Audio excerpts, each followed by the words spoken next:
Darkness was not the correct word to describe this place, but the only one seemed to be appropriate. It wasn't warm or cold, wet or dry. It was close to nothing as it could be. The air was thick with haze, darker than a black mask. That masked the sky somehow darker. There was a ground, uneven and rough like gravel, yet her hooves still echoed with each step. "Hello?" She cried into nothing and received nothing in return. She could hear her own heartbeats like an echo in deep cavern, but with no visible walls to carry the sound. She wasn't sure why, but she was compelled to keep moving, putting one hoof in front of the other, hoping that by wandering around this place she could find some kind of sign to hint where she might be. "Can any pony hear me?" She tried again, her voice echoing in all directions, growing louder rather than softer as moments passed. "Make it stop!" as she cried, curling up on the ground and covering her ears with her hooves, blocking out as much of the sound as she could. "Please!" she added. Without a warning, her echoes ceased and left her in eerie silence. Fluttershy clamored her hooves together and began to run, unsure of which direction to take or how to escape this confusing place. She was too afraid to take flight here, worried that she might even become more confused, then turned around, and even slightly afraid that she might forget where the ground was. This place wasn't a place like she'd ever seen, and didn't she trust it. It reminded her of something that might have come for this twisted imagination. Discord. That thought triggered a reaction in Fluttershy as she stopped running, softly for breath, as she was the reason why she was there, though she couldn't find it in her heart to blame him. He truly believed that he had made the right choice when Fluttershy's thoughts were cut off. Her ears twitched as she began to hear the soft sound of scratching somewhere behind her. She started running again, this time sobbing as she did so. She didn't know what was coming, but she knew it was important not to get caught. She ran from the sound and then stopped, digging her hooves into the non-gravel confusion when the sound came at her from a different direction. She recognized the feeling of dread as she knew that she had faced whatever this was before, faced in her own dreams, her nightmares. This time, however, it wasn't a nightmare, and not even Princess Luna herself could protect her from what was coming. He just wanted to keep his friend forever. He didn't mean to hurt me. Fluttershy pleaded into the darkness, but just the scratching got louder. Though she ran as fast as she was able to, still the sound grew louder. It wasn't too long before her hooves began to ache, and she worried that they would fail her. As little Hoop clung into threatened to give out, Fluttershy saw the faint outline of an iron fence come into view. She gasped and panted with joy. Anything would be a welcome sight. As Fluttershy neared the fence, the scratching noises softened until they disappeared back into the darkness. She stuck out her hoof to touch the metal but hesitated, sensing unspoken danger here as well. Rather than take her chances, she avoided the metal and walked along the side instead. As she walked, she noted the deterioration of the metal and bent as misshapen spires. Their decay gave Fluttershy the chills. It looked unnatural comparison to worn fences she had seen in her lifetime.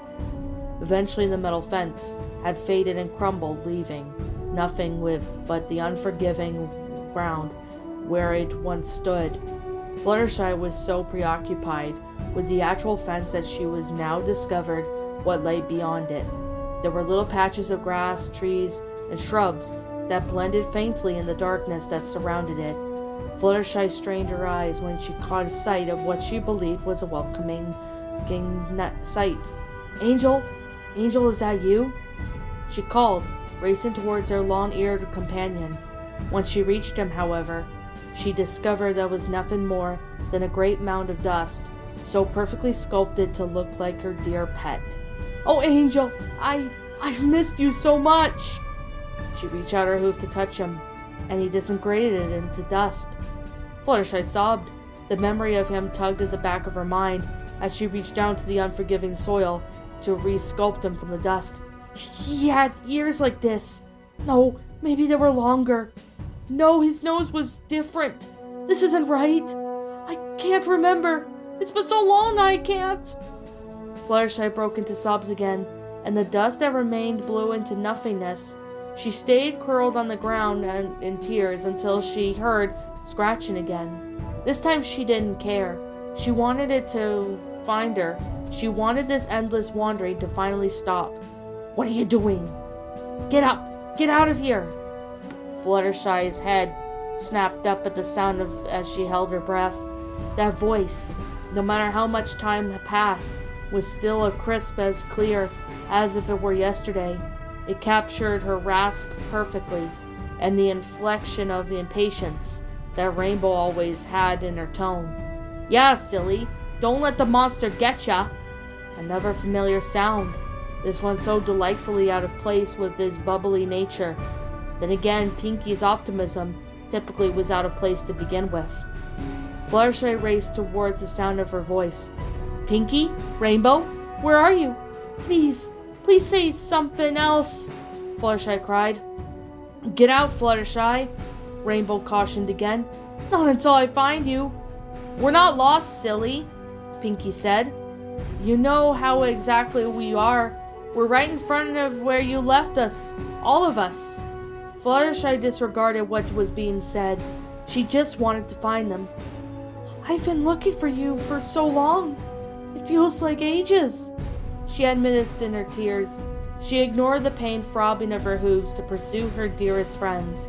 Through the haze, she could at least see their silhouettes.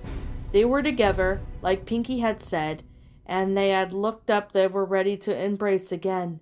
This time her tears fell in gratitude, and no amount of pain could keep her from her friends.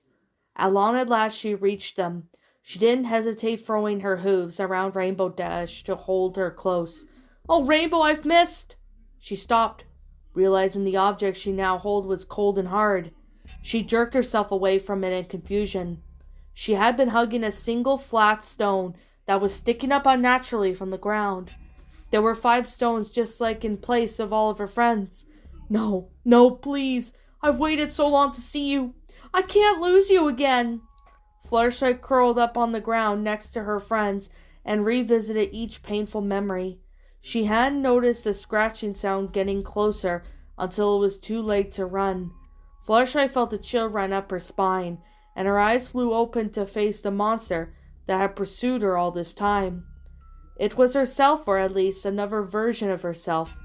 This Fluttershy, however, had no eyes, only 2 great balls of darkness where her eyes should have been. Fluttershy screamed and jumped back to her hooves in panic. The dark Fluttershy only smiled and offered, but her hoof was a sharp, bloody knife rested. It didn't take long for her to start running again, but the pain of her hooves compelled her to fly. The dark mist grew thicker as she climbed into the air. Her wings struggled to keep her airborne, and her chest constricted, but she gasped, unable to suck a breath in from the weight of the mist around her. Fluttershy strained her wing muscles to push her higher and higher until she broke free of the surface of dark water. The dark Fluttershy was not far behind, pushing Fluttershy's head back underwater, trying to force the life out of her again. Fluttershy screamed and thrashed in the water, bucking until she broke free at last, gasping and shaking as she dragged herself back onto the soiled ground. The mist began to change again. This time when it cleared, it revealed an entire forest of trees. Fluttershy looked over her shoulder at the darker twin, who flew towards her, still clutching the knife. She took a flight again and headed for the trees, hoping to lose her. Each tree she passed grew more and more twisted, more mangled and thick rope-like veins. She looked back to see where the other Fluttershy had gone and flew herself straight into a vine that pulled her neck. She threw her hooves up and tried to pull it away, once again gasping for air, and noticed the vine being tugged on the other end by Dark Fluttershy. It's the only way! Dark Fluttershy called out to her. I never wanted this. I never wanted to be separated from my friends. Don't you understand, Discord? I don't love you. I want to die. Fluttershy cried, unable to beg for her life, but desperately trying to cling onto it. Dark Fluttershy approached her, the rope still digging into her neck with the blade drawn. It's the only way I can see them again. Fluttershy flashed, her vision becoming hazy. You never even asked me what I wanted all those years ago. I can't take it anymore. Fluttershy's eyes were stained with tears as she couldn't even breathe. Eve, but it was still somewhat flashing, as lively as ever. Magic can't protect me if I do it myself. I can't keep it here forever if my heart stops beating. Fluttershy closed her eyes and braced herself, knowing what's coming next. She lowered her ears and waited when the long blade dug into her chest as she threw open her eyes and she screamed. Once again she was on the ground, nothing visible but the dark haze that cloaked even darker sky. Hello? She called out, feeling an unnerving sense of dread, although she didn't know why. That's when she heard the scratching. What's up, my pretties? It's the Lion Queen here.